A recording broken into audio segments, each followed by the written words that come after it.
नमस्कार दोस्तों, मैं हूं नरेंद्र बसवंत और आप देख रहे हैं द न्यूज पर चैनल। आपका हमारे चैनल में बहुत बहुत स्वागत है। दर्शकों, एक गलतफहमी वर्षों से चली आ रही है श्रवण समाज के द्वारा। जो श्रवण समाज है उनके तरफ से वर्षों से एक गलतफहमी चली आ रही है कि आरक्षण SC, ST और OBC को सिर्फ 10 वर्षों के लिए दिया गया था। तो हम बता दें कि हम आरक्षण के विरोधी कब हैं और आरक्षण के समर्थक कब हैं, इसे जानना अति आवश्यक है।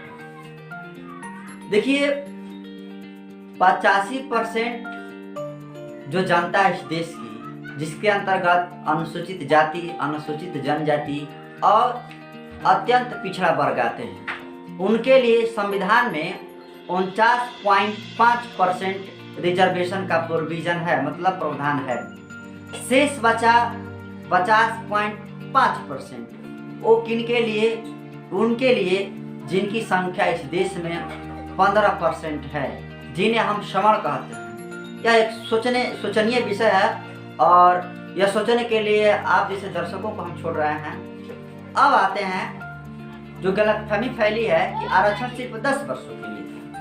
हम आपको ये बताएंगे और सिद्ध करेंगे कि आरक्षण सिर्फ 10 वर्षों के लिए नहीं, बल्कि यह हमेशा के लिए है। कैसे है तो समझिए। आरक्षण का मतलब होता है प्रतिनिधित्व करना। वो किसी भी समाज से हो सकता है। आरक्षण 4 प्रकार के होते हैं। फर्स्ट, रिजर्वेशन इन पॉलिटिक्स, मतलब राजनीति में आरक्षण। दूसरा, रिजर्वेशन इन एजुकेशन, मतलब शिक्षा में आरक्षण। तीसरा, रिजर्वेशन इन एम्प्लॉयमेंट, मतलब रोजगार में आरक्षण। चौथा और सबसे अंतिम जो आरक्षण का प्रकार है, रिजर्वेशन इन प्रमोशन, मतलब प्रोन्नति में आरक्षण। फर्स्ट आते हैं रिजर्वेशन इन पॉलिटिक्स, मतलब राजनीति में आरक्षण। देखिए, संविधान के अनुच्छेद 330 के अनुसार लोकसभा में और अनुच्छेद 332 के अनुसार विधानसभा में SC और ST को रिजर्वेशन प्राप्त है। और अनुच्छेद 334 में यह लिखा गया है कि प्रत्येक 10 वर्षों के बाद जो लोकसभा और विधानसभा में आरक्षण दिया गया है उसकी समीक्षा होगी। केवल समीक्षा होगी, खत्म होने की बात नहीं कही गई थी, केवल समीक्षा होने की बात कही गई थी।